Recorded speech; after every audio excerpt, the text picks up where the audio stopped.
కావాలి అనుకున్నప్పుడు స్టాఫ్ కావాలి, లేకపోతే వాంటెడ్ స్టాఫ్. అదే షాపుల వాళ్ళు, బిజినెస్ వాళ్ళు అయితే wanted sales girls, wanted sales boys. Cinema industry వాళ్ళు అయితే యాక్టర్లు కావాలను, పలానా క్యారెక్టర్కి ఈ రోల్ వాళ్ళు కావాలి.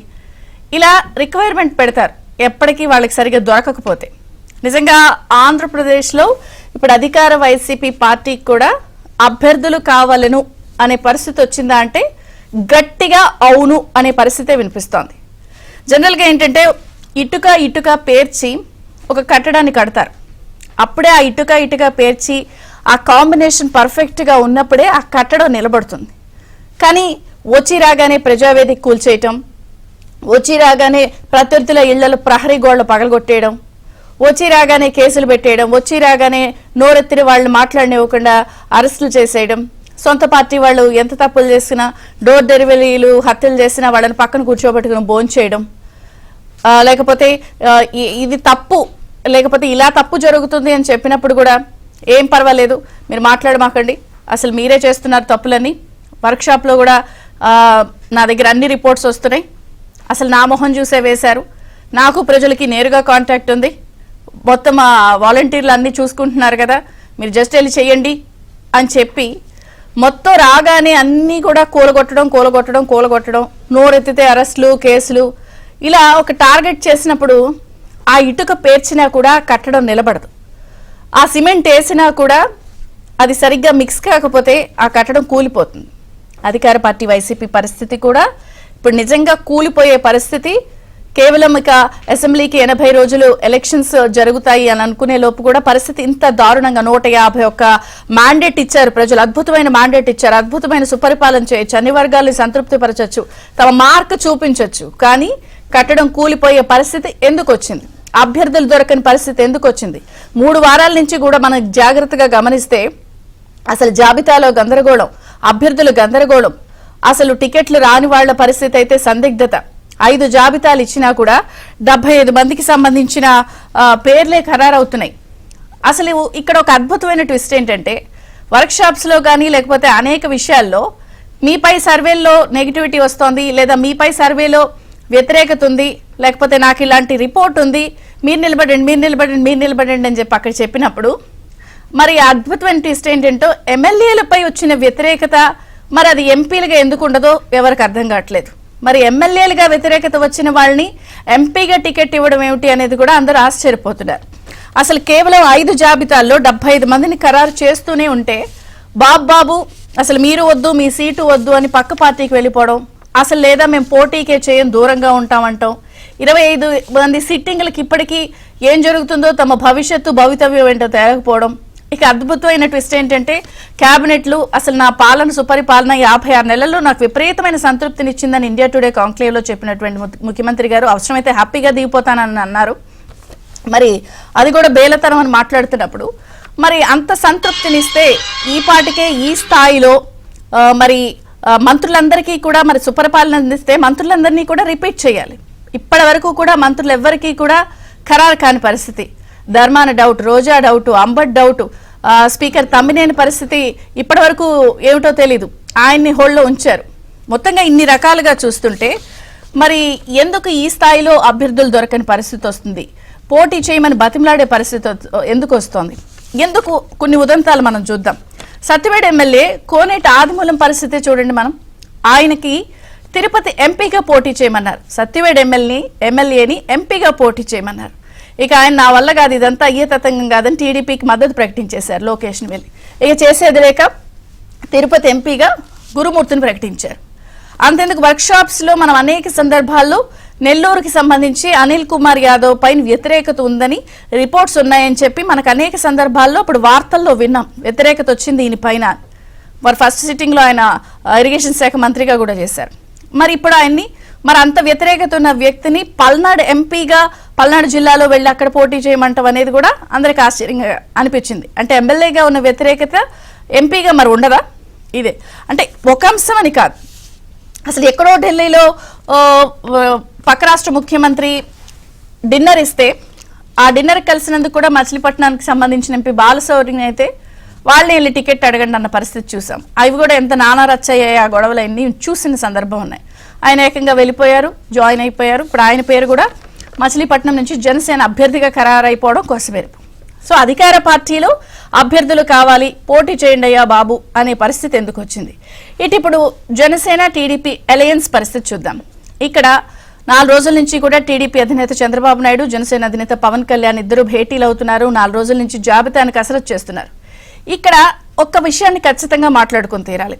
జనరల్ గా అలయన్స్ అంటే ఒక 2 వ్యక్తులు కానీ 3 వ్యక్తులు కానీ అలయన్స్ లో అధినేతలు ఉన్నప్పుడు సంక్లిష్టత ఇక్కడ ఉంటుంది.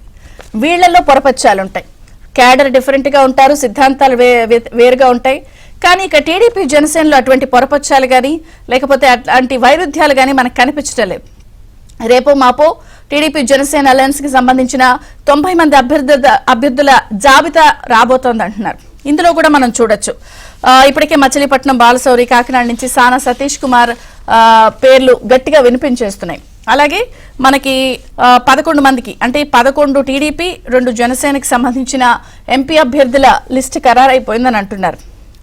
శ్రీకాకుళం నుంచి రామ్మోహన్, విశాఖ నుంచి భరత్, ఇలా రకరకాల పేర్లు కూడా ఒక లిస్ట్ ఇదే అని చెప్పి వచ్చేస్తున్నాయి. నర్సాపురం నుంచి రఘురామ కృష్ణరాజు గారు, ఇలా ఇన్ని పేర్లు వినిపిస్తున్నప్పుడు సంక్లిష్టత ఇక్కడ లేకుండా చాలా సాఫీగా స్మూత్ గా ఇక్కడ జరిగిపోవడాన్ని ఎలా చూడాలి? అక్కడ అభ్యర్థుల కొరత, పోటీ చేయకపోవడం, మంత్రులకే మొండి చేయి చూపించడం, పోటీ చేస్తాము టికెట్ ఇస్తామన్న వాళ్ళు అసలు మేము రాజకీయాల నుంచే తప్పుకుంటామనడం, మొత్తంగా ఎందుకు ఈ పరిస్థితి వచ్చింది? పోటీ చేయండి అయ్యా అనే పరిస్థితి, అభ్యర్థులు లేకపోవడం, వైసీపీకి అభ్యర్థులు కావాలను అని బోర్డు పార్టీ అభ్యర్థుల ఎంపిక ఎందుకు గందరగోళంగా మారింది? అభ్యర్థులు లేని పరిస్థితి ఎందుకు వచ్చింది? చర్చిద్దాం. మనతో పాటు జాయిన్ అయ్యారు ప్రముఖ రాజకీయ విశ్లేషకులు అంకంరావు గారు, టీడీపీ మాజీ ఎమ్మెల్యే కూన రవికుమార్ గారు, ఏపీ జనసేన నుంచి స్పోక్స్ పర్సన్ దాసరి కిరణ్. అందరికీ స్వాగతం అండి. అంకంరావు గారు, మీతో ప్రారంభిస్తాను. పార్టీ స్పర్శన్స్ తీసుకునే ముందు 151 మెంబర్స్ అంటే సభ్యులు ఎంత అద్భుతమైన సుపరిపాలన అందించవచ్చు. నిజంగా కాన్ఫిడెంట్ ఉంటే వాళ్ళకు ఉండాలి మంది మార్బలం, టకటక మళ్ళీ ఇచ్చేసుకోవడం సీట్లు, అసలు చాలా కాన్ఫిడెంట్ గా వాళ్ళు వెళ్ళాలి. 5 జాబితాలు వచ్చినా కూడా ఇంకా గందరగోళము, అసలు అభ్యర్థులు దొరకని పరిస్థితి.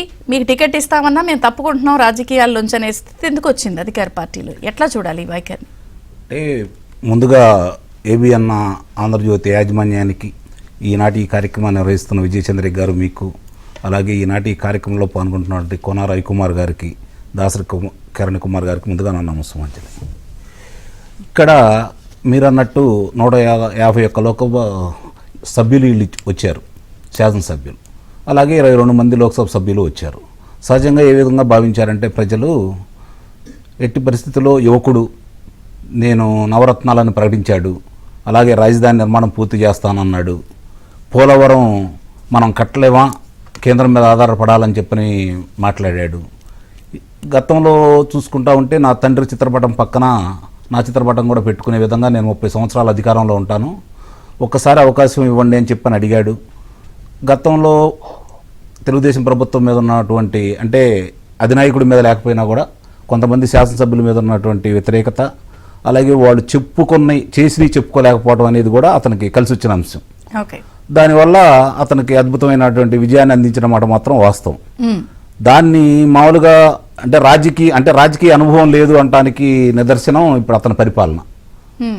సహజంగా ఏంటంటే కొత్తగా ఏం చేయకపోయినా కూడా వచ్చిన పరిశ్రమలు పోగొట్టుకోకుండా నీటి ప్రాజెక్టులు సంపూర్ణంగా ఎక్కడైతే ఏ స్థాయిలో ఉన్నాయో వాటిని పూర్తి చేసుకుంటూ క్రమబద్ధీకరించుకుంటూ ముందుకు గనక వెళ్ళేసి, అతను అన్నట్టు ప్రభుత్వ ఉద్యోగాలకు సంబంధించి ప్రతి సంవత్సరం ఎంతో కొంతమందిని నియమించుకుంటూ ముందుకెళ్తా ఉంటే చాలా బాగుండేదమ్మా. ఆ అవకాశం అతనికి వచ్చినాడు, బంగారం లాంటి అవకాశాన్ని కూడా చేజేతులారా చెడగొట్టుకున్నాడు. రెండోది ఏంటంటే అతను మొట్టమొదటి అర్థం కాలేదు కానీ జనానికి, వాళ్ళ బాబాయ్ గారి హత్యావదంతం అనేది ఒక హెచ్చరికలా ప్రజల్లోకి వెళ్ళిపోయింది. దాని తర్వాత ప్రజావేదిక కూల్చిన తర్వాత తన మనస్తత్వం ఏంటో ప్రజలకి అర్థమయ్యేటట్టు చేశాడు. ఆ తర్వాత వరుసనే దాడులు చూడండి అమ్మా, ఇప్పుడు ఎదురుగానే ఉన్నారు మనకి. కోన రవికుమార్ గారు కావచ్చు, మరి అచ్చెన్నాయుడు గారు కావచ్చు, పల్లా శ్రీనివాసరావు గారు కావచ్చు, మరి చింతమనేని ప్రభాకర్ గారు కావచ్చు, కొల్లు రవీంద్ర గారు కావచ్చు, దేవినేని ఉమ్మ గారు కావచ్చు, మరి పట్టాభి గారు కావచ్చు, సబ్బంహరి గారు కావచ్చు. ఒక రకమైనటువంటి అతను ప్రజా పరిపాలన కంటే కూడా ప్రత్యర్థులు ఎవరు ఆ పార్టీలో ఉండకూడదు, ఎన్నికల్లో పోటీ చేయకూడదు అనే ఉద్దేశంతో అతను ముందుకెళ్ళినట్టు కనపడతా ఉంది. నిన్న ఒక చిన్న ఉదాంతం కూడా మీకు చెబుతానమ్మా. చెప్పండి. వైఎస్ఆర్సీపీ దాని గురించి చాలా చక్కగా చెప్పింది ఆ అమ్మాయి, ఎవరు చెల్లెలు షర్మిల గారు. ఆమె సుబ్బారెడ్డి గారు, వై అంటే సుబ్బారెడ్డి గారు, సి అంటే విజయసాయి రెడ్డి గారు, మరి ఆర్ అంటే సజ్జల రామకృష్ణారెడ్డి గారు, ఇంకో ఇద్దరు పేర్లు మర్చిపోయింది ఆమె. సిపి అంటే దాంట్లో చెవిరెడ్డి భాస్కర్ రెడ్డి గారు, పెద్దిరెడ్డి రామచంద్రారెడ్డి గారు. ఇప్పుడు చూసుకుంటా ఉంటే ఈ 5 చేతిలోనే ఉంది కదా రాష్ట్రం. ఆయన ఏమనుకున్నాడంటే, సహజంగానే ఇంతమంది వచ్చారు, నన్ను చూసి భయపడుతున్నారు, కాబట్టి నాకు పరిపాలన కంటే కూడా నా భయంతో నేను అధికారంలోకి వస్తానని చెప్పని భావించాడు. ప్రజలు ఈరోజు ఆలోచించుకుంటున్నారు. ఇందాక మీరు ఉదంతం చెప్పారు, నరసరావుపేట లోక్సభ నియోజకవర్గాన్ని తీసుకుందాం. అక్కడ పల్నాడు ప్రాంతంలో చంద్రయ్య అనే యాదవ ఆయన్ని గొంతు కోసి జై జగన్ అని అనమంటే, లేదు జై చంద్రబాబు అన్నాడని చెప్పి అందరూ చూస్తున్నారని గొంతు కోసి చంపేశారు. అంటే ఒక చంద్రయ్య యాదవ్ గారిని మీరు అతి కిరాతకంగా చంపి ఓ అనిల్ యాదవ్ గారిని తీసుకొచ్చి అక్కడ నిలబెడితే యాదవులందరూ గుంపు గుర్తుగా మీకు ఓట్లేస్తారు అంటే వాళ్ళ ఆలోచన విధానాన్ని చెబుతున్నాను మీకు. ఇప్పుడు అక్కడ శ్రీకృష్ణదేవరాయలు గారు పార్టీ ఏదైనా కావచ్చు, రేపు పొద్దున ఈ పార్టీలోకి వచ్చాడు, అంతకు ముందు కూడా ఆ పార్టీలో ఉన్నప్పుడు అతనికి విమర్శలు లేవు. అలాంటి వ్యక్తికి అవకాశం లేకుండా కొత్త వ్యక్తిని తీసుకొస్తా ఉన్నారు. అతన్ని గుంటూరులో లోక్సభ పోటీ చేయమంటే నేను చేయనని చెప్పని బయటికి రావడం కూడా జరిగింది. ఎందుకంటే నేను పనులు చేసింది అక్కడే అన్న ఉద్దేశంతో. ఇలా చూసుకుంటా ఉంటే మీరు ఇందాక చాలా చక్కగా ఉదాహరించారమ్మా. ఏదన్నా ఉద్యోగం కావాలనుకున్న వాళ్ళు, మాకు పలానా వయసు వాళ్ళు లేకపోతే పలానా అనుభవం ఉండేవాళ్ళు కావాలని ఏదైతే ప్రకటనలు ఇస్తూ ఉంటారో ఇప్పుడున్న పరిస్థితి కూడా అంటే ఇక్కడ ఒకటి తెలుగుదేశం ప్రభుత్వం ఇప్పుడు ప్రజలు ఆలోచించుకుంటా ఉంటారు కదా, కంపారిజన్ వచ్చేస్తుంది కదా, వాళ్ళని చూసారు వీళ్ళని చూసారు, వాళ్ళకి ఎందుకు ఓడించాం మనం, వీళ్ళు ఎందుకు గెలిపించాం, గెలిపించిన తర్వాత వీళ్ళు మన ఆశలను ఏ విధంగా నెరవేర్చారు, వాలంటరీ వ్యవస్థను తీసుకొచ్చారు. చిన్న ఉదాహరణ చెప్తాను మీకు. 2,63,000 మంది వాలంటీర్లను తీసుకొచ్చారు అమ్మాయిలు. అంటే ప్రతిరోజు వాళ్ళని చూసుకుంటా ఉంటే ఇప్పుడు వరకు వాలంటీర్ల వల్ల ప్రతిరోజు 28 కోట్ల రూపాయలు, 28 లక్షల రూపాయలు ప్రభుత్వానికి వాళ్ళ సాక్షి పేపర్కి వెళ్తుంది. ప్రతిరోజు కూడా సాక్షి పేపర్కి వెళ్తుంది. ఇప్పటి వరకు రమారమ్మి దాని మీద 470 కోట్ల రూపాయలు సాక్షి పేపర్కి మాత్రమే వస్తుంది. ఈ వాలంటరీ వ్యవస్థకు సంబంధించి ఇంతమంది ఇలా చేస్తున్నారు కదా, ప్రతి నెల వాళ్ళ జీతం చూసుకుంటా ఉంటే 136,76,00,000 రూపాయలు ప్రభుత్వం ధనం వెచ్చిస్తున్నారు వాళ్ళు. దీన్ని ఏదైనా అభివృద్ధికి కనుక వినియోగిస్తారు అంటే ఇప్పటి వరకు 7,400 కోట్ల రూపాయలు ఓన్లీ వాలంటీర్ల కోసం వాళ్ళు ఖర్చు పెడుతున్నారు. ఇప్పుడు ఆయన ఏమంటున్నాడు, వాలంటీర్లు నమ్ముకున్నాడు, మీరు ఎవరు అక్కర్లేదన్నాడు, శాసనసభ్యులు అక్కర్లేదన్నారు, వాళ్ళ ఆధిపత్యం లేకుండా పోతా ఉంది. గ్రామాల్లో వచ్చేతలకి కొన్ని ప్రాంతాల్లో కొన్ని గ్రామాల్లో కొంతమంది ఉపయోగపడవచ్చు ఈ వాలంటీర్లు అండి, కాదని నేను అంటలేదు. ఎందుకంటే ఇబ్బందికరంగా ఉన్నటువంటి వృద్ధులకు కావచ్చు లేకపోతే వితంతువులకు కావచ్చు ఇంటికి తీసుకెళ్ళిస్తున్నారనే దాంట్లో మనం ఏం తప్పట్టాల్సిన పని లేదు. కానీ మిగిలిన కార్యక్రమాలు ఏం జరుగుతున్నాయి? ఇప్పుడు సహజంగా అంత వ్యవస్థ వాళ్ళ చేతిలో ఉన్నప్పుడు ఎవరికి లేని వ్యవస్థ వాళ్ళకు ఉంది. గతంలో ఇది మీరు ఒకసారి పరిశీలించండి అమ్మా, సిపిఎం వాళ్ళు సిపిఐ వాళ్ళు కలిసి పశ్చిమ బెంగాల్లో ఇలాంటి వ్యవస్థను ఏర్పాటు చేసి జ్యోతి బస్ గారు తర్వాత బుద్ధదేవ్ గారు కూడా ఒక 5 సంవత్సరాలు ఆయన కూడా కొనసాగించారు కదా, వాళ్ళందరూ కూడా అలాంటి వ్యవస్థను ఏర్పాటు చేసుకొని వాళ్ళు ఆ రోజు ఏం చేశారంటే, నేను కూడా అప్పుడు తెలుగుదేశం ప్రభుత్వం ఉన్న సమయంలో దీని గురించి మాట్లాడుకుంటుంటే అనుకోకుండా నేను కలకత్తా వెళ్ళడం కూడా జరిగింది. వెళ్ళినప్పుడు వీళ్ళు ఏమంటున్నారు ఏంటి అసలు నిజంగా ఎట్లా ఉందో చూద్దామని చెప్పని కొన్ని వార్డుల్లోనూ అట్లాగే కొన్ని పల్లెటూరులో కూడా నేను వెళ్ళటం కూడా జరిగింది. అక్కడ అంబేద్కర్ యువజన విద్య లేకపోతే అంబేద్కర్ సంబంధించి 2-3 పెట్టేసుకొని ఒక 4-5 దాంట్లో నియమించేసుకొని ఆ ఊరికి ఏం కావాలి లేకపోతే ఆ వార్డుకి ఏం కావాలి, కుళాయిలన్నీ సరిగ్గా ఉంటున్నాయా లేవా, మంచినీరు వస్తుందా లేదా, రోడ్లు ఎలా ఉన్నాయి, విద్యుత్ ఎలా ఉన్నాయి, ఇవన్నీ ఎప్పటికప్పుడు ప్రభుత్వానికి అందజేసి దాన్ని మెరుగుపరిచే విధంగా ఏదైనా లోపాలుంటే సరిచేసే విధంగా ఇబ్బందికరంగా ఏదైనా వాళ్ళు ఓన్లీ రేషన్ డెలివరీ వీటికే కన్ఫైన్ అయ్యి రీసెర్చ్ ఓరియంటెడ్ గా లేరు. అట్లా కదమ్మా. ఇప్పుడు ఇంకోటి ఈ రోజు యువత చూసుకున్నారు, ఆ రోజు ప్రతి కళాశాలకు వెళ్ళారు, విశ్వవిద్యాలయానికి వెళ్ళారు. మనకి ప్రత్యేక హోదా వస్తేనే మనకు సంజీవిని తెలుగుదేశం ప్రభుత్వం చంద్రబాబు నాయుడు గారు తాకట్టు పెట్టాడు, మనకు అదే వస్తే తప్ప మనకు ఉపయోగం లేదు, కాబట్టి మనకు ప్రత్యేక హోదా తెచ్చే బాధ్యత నాది, మీరందరూ నా ఎమ్మట ఉండండి అంటే నిజమే నమ్మారు ప్రజలు, ముఖ్యంగా యువత నమ్మారు. నమ్మబట్టే నీకు అంత మ్యాండేటరీ ఇవ్వగలిగారు వాళ్ళకి. మరి ఈ రోజు వాళ్ళందరూ ఆలోచిస్తున్నారు ఇప్పుడు అభ్యర్థులు ఏంటంటే వీళ్ళు కదా రియల్ గా వెళ్ళి ఫేస్ చేయాలి నియోజకవర్గాల్లో, పడిపోతారు ప్రజలు. ఇప్పుడు ఎట్లా ఉంది అంటే మీరు అన్నట్టు కోనేటి ఆదిమూలం గారు సత్యవేడు శాసనసభ్యులు గారు ఆయన తీసుకెళ్లి తిరుపతి వేశారు, నేను అది కాదు అన్నాడు. అక్కడ ఉన్నటువంటి గురుమూర్తి గారిని తీసుకెళ్లి శాసనసభ్యులుగా ఇవ్వమన్నారు, ఆయన కాదు ఇప్పుడు మళ్ళీ ఆయన్ని లోక్సభ సభ్యుడిగా నియమించారు. అంటే ఇప్పుడు ఏమవుతుందంటే 151 స్థానం ఉండి 51% మంది మీకు ప్రజల ఆమోదం తెలిపిన తర్వాత ఈ రోజు సభ్యులు ఎదుర్కోవాల్సిన పరిస్థితి మీకు కలిగింది అంటే ఫెయిల్.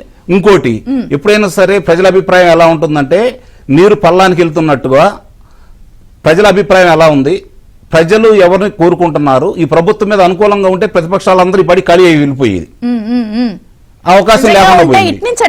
ప్రభుత్వం మీద వ్యతిరేకత ఉంది కాబట్టి అటు నుంచి ఇటు వస్తా ఉన్నారు. ఇవాళ ఈ పరిస్థితి తెలుగుదేశం పార్టీ వాళ్ళు కావచ్చు, అలాగే జనసేన పార్టీ వాళ్ళు కావచ్చు, వాళ్ళిద్దరు కలిసి ప్రయాణం చేస్తున్నారు కాబట్టి, ఇద్దరు దీంట్లో ఉన్నారు కాబట్టి వాళ్ళకి నేను చెప్పే చిన్న సలహా ఒకటి, అంటే ఏమనుకోవద్దు మీరు, మాకంటే అనుభవజ్ఞులే మీరు, మా పనిచేసిన వాళ్ళు కూడా. ఇప్పుడు ఏంటంటే ఈరోజు గతంలో తెలుగుదేశం ప్రభుత్వం 5 సంవత్సరాల్లో ఏం జరిగింది అంతకుముందు తీసి పక్కన పడేసేయండి. ఈ రోజు ఏం జరిగింది, ఏం జరుగుతుంది, యువతకు ఉద్యోగాలు వచ్చినాయా లేదా, లేకపోతే గ్రామాల్లో పరిస్థితి ఏంటి, ఇప్పుడు వాళ్ళు నమ్ముకున్నది అమ్మఒడి. చాలా వివరంగా చెబుతున్నాను, గుర్తుపెట్టుకోండి సార్, వాళ్ళు నమ్ముకుంది అమ్మఒడి. ఆ రోజు గతంలో తెలుగుదేశం ప్రభుత్వం ఇవ్వకుండా వీళ్ళు ప్రత్యేకంగా ఇస్తున్నారని చెప్పి వాళ్ళు భావిస్తున్నారు. ఈ రోజు ఇంట్లో ఎంతమంది అంత ఉంటే మీరు ఇస్తామని చెప్పి మీరు మాటిచ్చారు. గతంలో ప్రతి విద్యార్థులకి వాళ్ళు రుసుము చెల్లించే పని లేకుండా బట్టలు, ఆడపిల్లలకైతే సైకిళ్ళు, వాళ్ళకి కావాల్సినవన్నీ మీరు ఇవ్వడం కూడా జరిగింది. ఇవన్నీ మీరు చెప్పుకోవాల్సిన పరిస్థితి ఈ రోజు ఉంది. క్షేత్రస్థాయిలోకి వెళ్ళండి, ప్రజల్లో ఉన్న వ్యతిరేకతని మీరు సొమ్ము చేసుకోవాలి అంటే మాట్లాడాలి. మాట్లాడదాం వాళ్ళతో ఒకసారి మాట్లాడి మీ దగ్గరికి వస్తాను మళ్ళీ. టీడీపీ నుంచి ఎక్స్ఎమ్మెల్యే కూన రవికుమార్ గారు ఉన్నారు. నమస్తే అండి, బ్రేక్ఫాస్ట్ న్యూస్ కి స్వాగతం. సో అనలిస్ట్ గారు ఆయన లంకంరావు గారు సుదీర్ఘంగా చాలా అంశాలని, అంటే పాలన వచ్చిన దగ్గర నుంచి ఈ రోజు ఉన్న పరిస్థితి వరకు కొన్ని పాయింటెడ్ గా చెప్పారు. అంటే అభ్యర్థుల గందరగోళం ఏ స్థాయిలో అధికార పార్టీలో ఉంది అన్నదానికి నిదర్శనంగా కొన్ని చెప్పారు. మీరేమనుకుంటున్నారు, ఇలాంటి పరిస్థితి ఎందుకు వచ్చింది అధికార పార్టీకి, అభ్యర్థులు కావాలనే పరిస్థితి? అందరికీ ఏబిఎన్ ప్రేక్షకులకు, ప్యానెల్లో ఉన్నటువంటి పెద్దలందరికీ నమస్కారం. జగన్మోహన్ రెడ్డి గారు 2019లో ఒక దొంగల ముఠాన్ని ఏర్పరచుకొని రాష్ట్రాన్ని దోపిడీ చేశారు. మళ్ళా ఇప్పుడు సరికొత్త దొంగల ముఠాన్ని ఏర్పాటు చేసుకుని ఇంకొక 5 సంవత్సరాలు దోపిడీ చేయాలనేటటువంటి లక్ష్యమే కనిపిస్తుంది తప్ప అభ్యర్థుల మార్పుల్లో పెద్దగా నాకైతే ఏం కనిపించదు. ఎందుకంటే వ్యతిరేకత ఉన్నది జగన్మోహన్ రెడ్డి పైన. అసలు వ్యతిరేకత అనే పదం వాడే కన్నా అసహ్యం అనేటటువంటి పదం వాడడం చాలా మంచిది. ఎందుకంటే నేను నిత్యం గమనిస్తా ఉన్నాను, జగన్మోహన్ రెడ్డి అనే వ్యక్తిని అన్ని వర్గాల ప్రజలు కూడా గొంగళ పురుగుని చూసినట్టుగా చూస్తారు. ఎందుకంటే గొంగళ పురుగుని చూస్తే ఎంతటి వారికైనా ఎవరికైనా సరే ఒక రకమైనటువంటి గుగుపాటు కలుస్తుంది దాన్ని చూడంగానే. అలాంటి అసహించుకుంటున్నటువంటి వ్యక్తి ఈరోజు జగన్మోహన్ రెడ్డి. ఆ పరిపాలన ఎందుకు అసహించుకుంటున్నారంటే తన పరిపాలనా విధానం. కాబట్టి ఈరోజు ఎమ్మెల్యే పోయి దాని నియోజకవర్గంలో అభివృద్ధి చేయలేదు, ఎవరో ఎక్కర్లేదు. శ్రీకాకుళంలోనే ధర్మాన్ ప్రసాద్ మాట్లాడుతున్నాడు, in between Srikakulam and Andhravalasi it's matter of 10 kilometres road. ఈ రోజు కూడా దాన్ని గుంతలమయం చేసి ఇప్పటికీ 27 మంది చనిపోయారు ఆ రోడ్డు పైన ప్రయాణం చేస్తూ, ప్రమాదాలకి గురై ఎదురెదురుగా కావచ్చు, సెల్ఫ్ యాక్సిడెంట్స్ కావచ్చు, హిట్టింగ్ కావచ్చు, 27 మంది చనిపోయారు.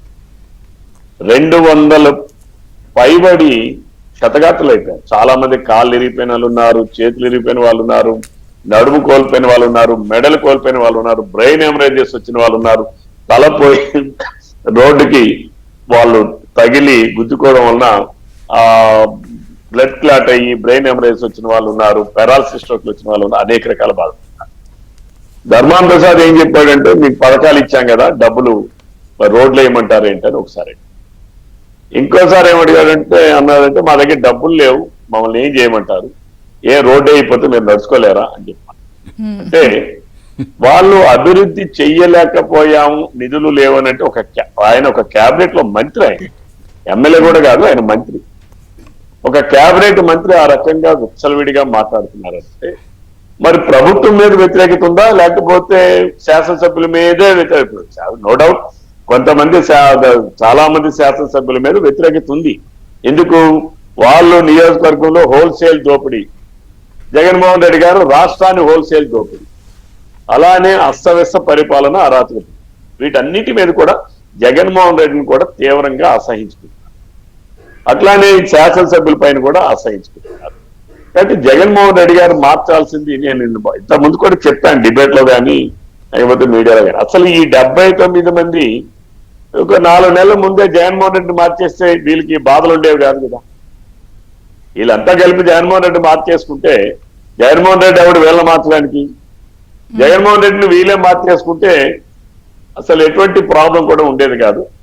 వీళ్ళందరూ కూడా అది చేయకుండా ఈ రోజు ఇప్పుడు గగ్గోలు పెట్టడం, లేకపోతే బయటికి రావడం, లేకపోతే ఇంకోటి మాట్లాడడం అన్ని జరుగుతూ ఉన్నాయి. జగన్మోహన్ రెడ్డి పరిపాలన విధ్వంసంతో ప్రారంభమైంది కాబట్టి ప్రజలకు అర్థమైంది. ఆయన ఇందాక అంకమరావు గారు చెప్తున్నారు అమ్మఒడిని నమ్ముకున్నాడని. అమ్మఒడిని జగన్మోహన్ రెడ్డి నమ్ముకున్నాడేమో కానీ అమ్మఒడిని రాష్ట్రంలో ఉన్నటువంటి పేద ప్రజానికం నమ్ముకోలేదు. ఎందుకనంటే అమ్మఒడి 15,000 ఇచ్చాడు. ఎంతమందికి ఇచ్చాడు? 34 లక్షల మంది ఇచ్చాడు. కోతలు వాతలు పెట్టి నీకు అనేక రకాలైనటువంటి కండిషన్స్ పెట్టి ఆదిస్తే ఇదేమో ఈ పథకం ఇస్తే ఆ పథకం ఏమని చెప్పి అనేక రకాల కండిషన్లు పెట్టి సంఖ్యను కుదించాడు. కానీ ఉన్న సంఖ్య ఎంత? 86 లక్షల మంది విద్యార్థులు ఉంటే ఈరోజు ఆయన ఇస్తున్నది 42 లక్షల మంది. అంటే ఈవెన్ 50% కూడా లేదు. అది కూడా ఇప్పుడు ప్రజలకు అర్థమైంది ఏంటంటే పెంచిన ధరలు ఏ ఇంటి గడపతో వెళ్ళి ఎక్కి మీరు దొక్కినా మేము బాబు గ్యారంటీ ఈ భవిష్యత్తు గ్యారంటీ కార్యక్రమానికి గ్రామంలోకి వెళ్ళేటప్పుడు ఏమో మీకు జగన్మోహన్ రెడ్డి ఎమ్మెల్యేలు వచ్చి మీకు అది చేసాం ఇది చేసాం ఎంత ఇచ్చాం అంత ఇచ్చాం అని మాట్లాడుతున్నారు కదా. ఏంటంటే బాబు నాకేం వచ్చింది, మా ఇంటికేం రాలేదే, పెన్షన్ అది ఎప్పుడు వస్తుంది? ఎన్టీ రామారావు గారు పెట్టారు, చంద్రబాబు నాయుడు గారు 200,000 చేశారు, ఈయన ఆయన వచ్చి 5 సంవత్సరాల్లో 3,000 చేశాడు.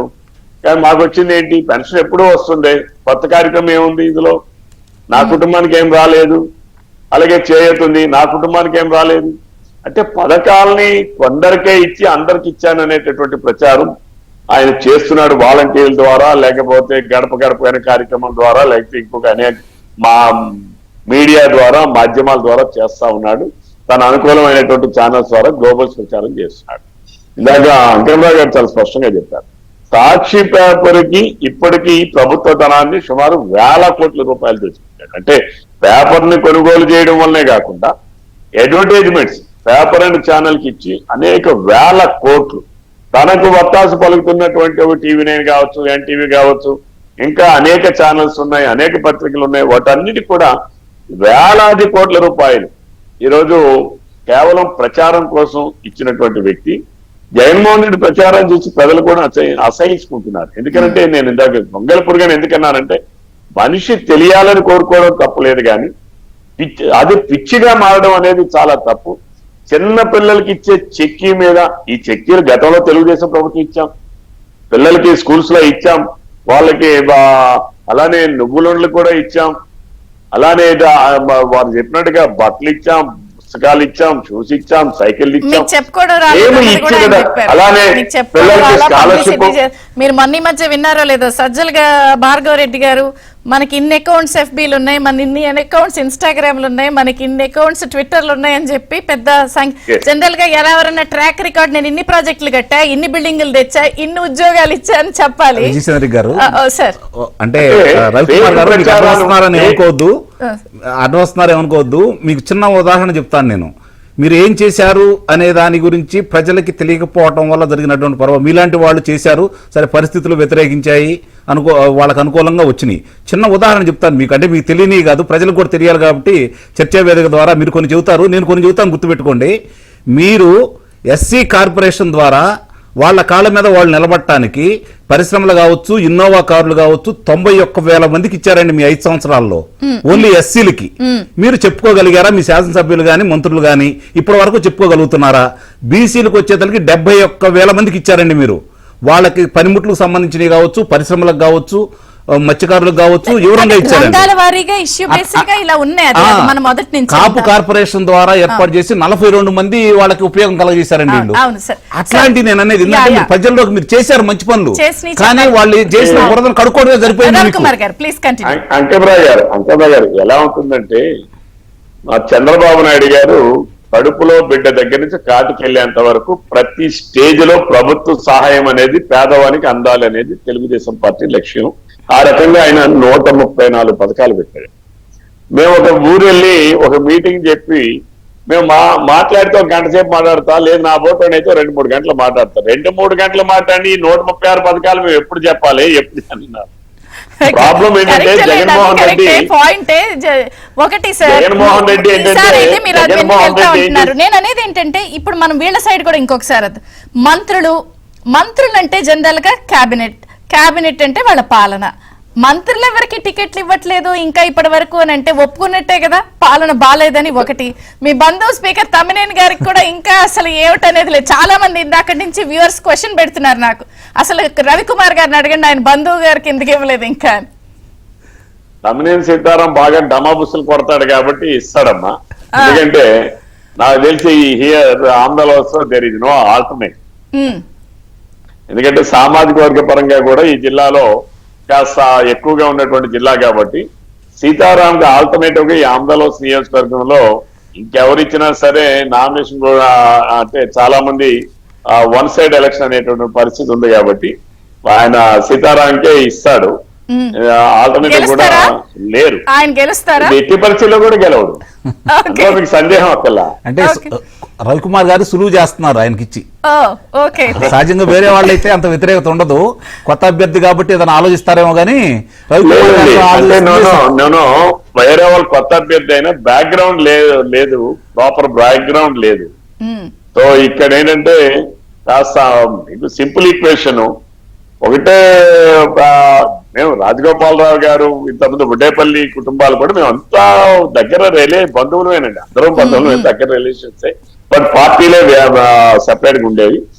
ఆ బ్యాక్గ్రౌండ్స్ అనేటటువంటిది లేని వాళ్ళు చూడడం వలన అసలు వాళ్ళు పోటీ అనేది కూడా కనిపించదు అనేది మళ్ళీ వాళ్ళ పార్టీ గుర్తించినట్టుంది. సరే, కమింగ్ కూడా మీ పార్టీ నుంచి ఒక క్వశ్చన్. ఇప్పుడు 90 మంది ఒక జాబితా, తొలి జాబితా రెడీ అవుతోంది. 4 రోజుల నుంచి చంద్రబాబు గారు, పవన్ కళ్యాణ్ గారు కసరత్ అని అంటున్నారు. ఏంటి, ఎప్పుడు వస్తుంది, ఎంతమందితో వస్తుంది, అన్ని సెట్ అయిపోయినాయా మీవి? చూసే వాళ్ళకి ఏంటంటే సంక్లిష్టత మీ దగ్గర ఉండాలి, అది మాకేం వినిపించట్లా కనిపించట్లా ఎక్కడ. మేడం మేము ప్రజల్లో ఉన్నాము, ఓడిన నాటి నుంచి ప్రజల్లోనే ఉన్నాము. ఈ రోజు ప్రజలకి ఒక భవిష్యత్తుని కల్పించేటటువంటి గ్యారంటీ కార్యక్రమాన్ని ప్రజల్లోకి తీసుకుని వెళ్తున్నాము. అటు పవన్ కళ్యాణ్ గారు కానీ చంద్రబాబు నాయుడు గారు ఇచ్చినటువంటి ఆదేశాలని రెండు పార్టీలో ఉన్నటువంటి నాయకులు కావచ్చు, కార్యకర్తలు కావచ్చు, అభిమానులు కావచ్చు అమలు చేస్తున్నాం. మా దృష్టి అంతా కూడా ఒకటే, మా నాయకులు ఇచ్చినటువంటి పిలుపు. నాకు పవన్ కళ్యాణ్ గారు ఇచ్చిన పిలుపు నాకు చాలా నచ్చింది. ఆయన ఎప్పుడు 2 సంవత్సరాల క్రితం మాట్లాడారు. అదేంటంటే వైసీపీ రహిత ఆంధ్రప్రదేశ్ రాష్ట్రంగా తయారు చేయాలి. 100% కరెక్ట్. ఎస్, ఎందుకనంటే ఇది జరగాలి. జగన్మోహన్ రెడ్డి వైసీపీ పార్టీ అంటేనే అదొక శవం మీద పెట్టుకున్నటువంటి పార్టీ. ఒక రూపం గాని, ఒక సిద్ధాంతం గాని, ఒక విలువలు గాని ఏమీ లేనటువంటి పార్టీ అది.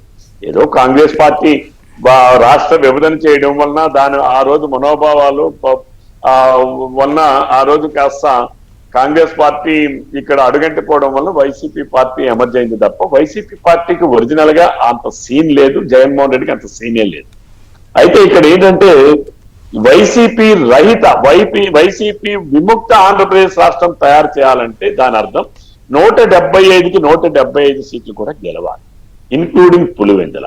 అందుకనే జగన్మోహన్ రెడ్డి నిన్న మొన్న పత్రికల్లో కూడా చూస్తాం, నాకు కూడా చాలా మంది అక్కడి నుంచి మిత్రులు చాలా మంది ఫోన్ చేశారు. జగన్మోహన్ రెడ్డి ఏ స్థాయికి దిగజారాడంటే పులివెందుల నియోజకవర్గంలో కార్యకర్తకి ఇంత రేటు, వార్డు మెంబర్కి ఇంత రేటు, సర్పంచ్కి ఇంత రేటు, ఎంపీటీసీకి ఇంత రేటు, మండల ప్రెసిడెంట్కి ఇంత రేటు, ఇంకా నాయకులకి ఇంత రేటు అని చెప్పి రేట్లను పెట్టి వాళ్ళందరికీ ఇప్పుడే ప్యాకేజీలు పంపిస్తున్నాడు. ఆల్రెడీ పంపిస్తున్నాడు, ఇప్పుడు ఆల్రెడీ అందుకుంటా ఉన్నారు. అంటే జగన్మోహన్ రెడ్డికి నేను ఓడిపోతాననే భయం మొదలైంది. మా యువనాయకుడు చెప్పాడు లోకేష్ బాబు, జగన్మోహన్ రెడ్డికి 6 నెలల తర్వాత భయం అంటే ఎలా ఉంటుందో చూపిస్తామని. ఈరోజు ప్రజల భయం పట్టుకుంది. అందుకనే జగన్మోహన్ రెడ్డి అనేటటువంటి వ్యక్తిని కోసం ఇప్పుడు ఆలోచన చేయకల్లా పవన్ కళ్యాణ్ గారు, చంద్రబాబు నాయుడు గారు వారిరువురు తీసుకున్నటువంటి నిర్ణయం 2 పార్టీలో ఉన్నటువంటి నాయకులకి, కార్యకర్తలకి శిరోధారి. ఎందుకంటే మేము ఏదో అధికారంలోకి రావాలి, లేకపోతే నాకేదో పదవి రావాలి అనే కోరిక కన్నా ఈ రాష్ట్రంలో ఉన్నటువంటి అరాచక అకృత్య ప్రభుత్వం, జగన్మోహన్ రెడ్డి ఒక ఫ్యాక్షన్ వ్యక్తి, భావజాలం కలిగినటువంటి వ్యక్తి, ఒక అవినీతి విలువలతో ఉన్నటువంటి వ్యక్తి జగన్మోహన్ రెడ్డి రాష్ట్రం నుంచి తరిమి కొట్టాలనే లక్ష్యం ప్రతి ఒక్క కార్యకర్తలోనూ, ప్రతి ఒక్క నాయకుల్లో ఉందమ్మా. కాబట్టి మా ఇద్దరు నాయకులు తీసుకున్నటువంటి నిర్ణయాలకి తప్పనిసరిగా మేము అందరం కూడా కట్టుబడే ఉంటాం. కాబట్టి మేము అభ్యర్థి గారు చంద్రబాబు నాయుడు గారు నాకు ప్రకటిస్తారా, నేను ఇంకోటి కూడా చెప్పామని ఎప్పుడు పవన్ కళ్యాణ్ గారు మా ఆముదాల వచ్చి పోటీ చేస్తే నేను స్వాగతిస్తాను. ఉమ్, నేను అది కూడా చెప్పాను. ఎందుకంటే ఈ రోజు నాకు అక్కడ నేను కాదు గెలవాల్సింది, పవన్ కళ్యాణ్ గారు చంద్రబాబు నాయుడు గారు మాట గెలవాలి. ఉమ్, ఈరోజు గెలవాల్సింది వాళ్ళిద్దరు, గెలవాల్సింది తెలుగుదేశం జనసేన కూటమి. ఈరోజు ఇక్కడైనా పోటీ చేస్తా అంటే నేను ఆహ్వానిస్తున్నాను. ఎందుకంటే మీడియా ద్వారా మొన్న కూడా పత్రికల్లో చెప్పాను, ఇప్పుడు కూడా చెప్పాను. ఎందుకంటే నేను గెలవడం కాదు, పార్టీ అధికారంలోకి వస్తే ప్రజాసేవ చేయడానికి అనేక మార్గాలు. మీరింత సహృద్భావంతో ఉన్నారు, అసలు మీ పొత్తుని విచ్ఛిన్నం చేసేయాలి, ముక్కలు ముక్కలు చేసేయాలి, చిచ్చులు పెట్టేయాలి, ఎట్టగొట్ట గొడవ ఎన్ని జరిగినాయి అయినా సరే మొత్తానికైతే 90 మందితో జాబితా, 13 ఎంపీలు, 11 వాళ్ళు ఇటు ఇటు చాలా వేగంగా వెళ్తున్నాయి. మీవైతే మాత్రం నెంబర్ కూడా పెద్దగా వస్తుంది వాళ్ళతో పోలిస్తే. ఇక్కడ చంద్రిక గారు ఇక్కడ ఏంటంటే మేము ఒకటే అంటే నా అభిప్రాయం, ఒకవేళ ఈ శ్రీకాకుళం జిల్లాలో ఫర్ ఎగ్జాంపుల్ 10 నియోజకవర్గాలు ఉమ్మడి జిల్లాలో ఉన్నాయి. జనసేన అభ్యర్థి తెలుగుదేశంలో ఉన్నటువంటి అభ్యర్థిని ప్రజల్లోకి కాస్త వేరియస్ అన్నారు. కిరణ్ గారు నమస్తే, బ్రేక్ఫాస్ట్ న్యూస్ కి స్వాగతం. సారీ కొంచెం లిటిల్ లేట్, డీటెయిల్ గా సబ్జెక్ట్ మాట్లాడుతున్నాం కాబట్టి. సో ఏంటి జనరల్ గా అలయన్స్ అంటే మీది ఇబ్బంది అవ్వాలి, మీరు గొడవలు అలకలు లేకపోతే మీరు అమ్మో అయ్యో అనాలి, కానీ మీది కొంచెం బాగానే వెళ్తాం స్మూత్ గా టీడీపీ జనసేన. అక్కడ ఎందుకు లోపం, ఎక్కడ ఎందుకు అంత క్లిష్టంగా గందరగోళంగా ఉందని అనిపిస్తుంది మీకు? అందరికీ నమస్కారం అండి. మేడం, ఈ రోజున మన డిబేట్ లో రవి గారు పెద్దలు మాట్లాడిన మాటలను నేను సంపూర్ణంగా ఆహ్వానిస్తా ఉన్నాను మేడం. ఎందుకంటే ఈ రోజున కూటమి తరపు నుంచి అభ్యర్థి ఎవరనేది కాదు, పవన్ కళ్యాణ్ గారు చంద్రబాబు నాయుడు గారు ఇచ్చిన మాట నెగ్గాలని చెప్పి ఆయన ఏదైతే వ్యాఖ్యలు చేశారో దాన్ని ఖచ్చితంగా నేను ఆహ్వానిస్తా ఉన్నా జనసేన పార్టీ తరపున.